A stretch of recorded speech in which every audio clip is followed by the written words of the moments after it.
Hi guys, नमस्कार. हा माझा आहे ब्लॉग 2. हो, मी पटकन व्हिडिओज टाकते कारण की मग झालं. आम्ही मस्त उठलो, ब्रेकफास्ट केलं, ही माझी प्यारी बहीण, आणि आम्ही पोर्ट बेअरवरून जाणार होतो रॉस आयलंडला. खूप सुंदर आयलंड आहे ते. तिकडे बेसिकली पहिले ब्रिटिश काळामध्ये मीटिंग्स व्हायचे सगळे. हा एक मस्त व्ह्यू एन्जॉय करून आम्ही जात होतो.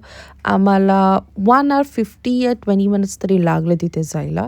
हे फक्त पाणी बघून. इथे 2-3 व्हिडिओ शॉर्ट्स घेतले मी, आणि इथे माझ्या मम्मी पप्पांचा व्हिडिओ आला आहे. ही माझी प्यारी बहीण आता नंतर येणार आहे, आली बघा.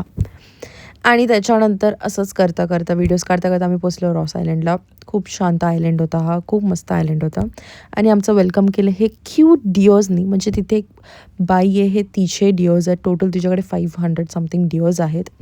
आणि खूप चांगलं वाटलं यांना बघून. आणि अजून पण ॲनिमल्स आहेत तिथे, आणि मी यांना हात लावायचा प्रयत्न करत होती. खूप चांगले आहेत ते ॲनिमल्स, म्हणजे तिथे खूप ॲनिमल्स होते. त्याच्यानंतर अशी एक बॅटरी कार असते जी आपल्याला वरपर्यंत पोहोचवते, एंडपर्यंत. त्याच्यानंतर परत तुम्हाला खाली जायचं आहे. हा एक व्ह्यू दिसतो तिथून. असंच खाली आम्ही परत उतरलो, म्हणजे जेवढं आम्हाला तिथून वर चढलो, परत आम्हाला अजून खाली उतरावं लागलं, परत चढावं लागलं. आणि इथे एक लाईट हाऊस आहे जिथे एंट्री नाही आहे, तुम्ही बघू शकता.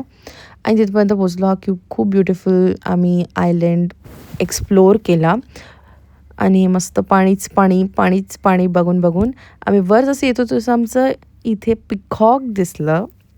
आणि ते बघत आम्ही एंड केलं. आणि त्याच्यानंतर आम्ही मस्त लंच केलं, आणि परत अजून एक आयलंडवर पोचलो. ह्याचं नाव मला आता माहिती नाही आहे, आठवतही नाही आहे मला. आणि खूप चांगलं होतं हे. आणि इथे खूप शांत वाटत होतं, आणि मस्त सनसेट एन्जॉय केला आम्ही. तसंच झालं बिकॉज अंदमानमध्ये लगेच काळोख होतं, जसं खूप लोकांना माहिती असेल. आणि मी इथे बसलेली, मला खूप भूक लागलेली, आणि माझ्याकडे चमचा नव्हता. तुम्ही बघू शकता मी एवढ्याशाच चमचानी खात होते मॅगी. आणि त्याच्यानंतर माझ्या हॉटेलच्या बाजूलाच एक बीच होता, आम्ही तिथे एक्सप्लोर करायला गेलेलो.